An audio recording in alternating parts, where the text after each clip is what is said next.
there is a little detail almost everyone tends to forget about when it comes to the catalyst on AMC short squeeze. Remember that if you look at a timeline since January, all right, we've tried to put our expectations on so many different catalysts, so many different events, so many different, information, so many different rules that were supposedly to push us to that moon price, all right? 500, 100, 50, 80, 75, whatever that price target is in your mind that will cause this thing to pop and then get to the moon, all right? Anything so far, all right, didn't do much to really push us towards at least the 70 since we hit that price level in June.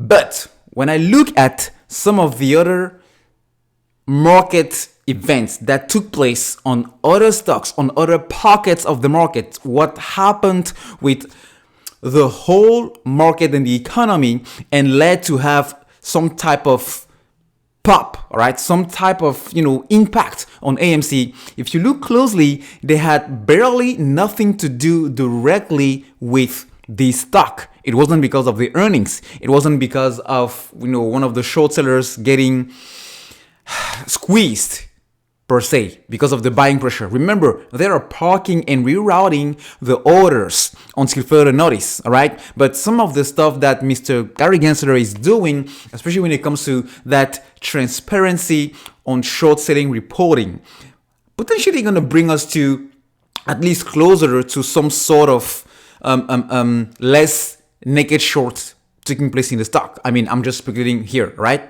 But when you look at what DWAC did, when you look at Bed Bath and Beyond, those, especially Bed Bath and Beyond, but you also look at what Avis Budget did, all right?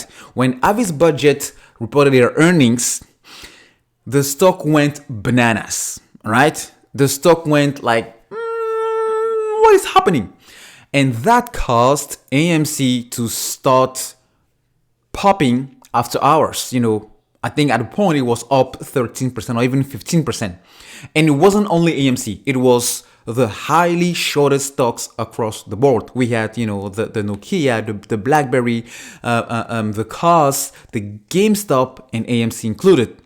That particular event, especially when you look at where AMC closed today, all right, even if it dropped 10%, even if it goes all the way back to $25 a share, always keep in mind that anytime AMC can pop, because this is a ticking bump, and it's not because the price you're seeing on your brokerage accounts means that necessarily is not going to do what it's supposed to do. Why? Because you cannot continue to sustain such amount of short positions in AMC without it opening the door for just anything, just as little as market pullback, anything just as little as another stock which they are shorting, heavily, just popping out of nowhere. Maybe because another billionaire like Warren Buffett or Elon Musk decided to buy heavily, and then causing that other stock or that other sector of the market, that other pocket of the market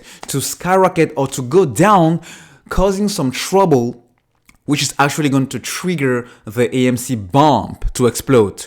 Just to say that, hey, whenever you see the price dropping especially, just keep that in mind. Plus, people, we know that it's not the real price. That will be enough, all right? That will be enough to carry us through the big red days. But hey, we haven't sold at 5. We haven't sold at 75. 72. Why would we sell at 38 or 32? You get the point.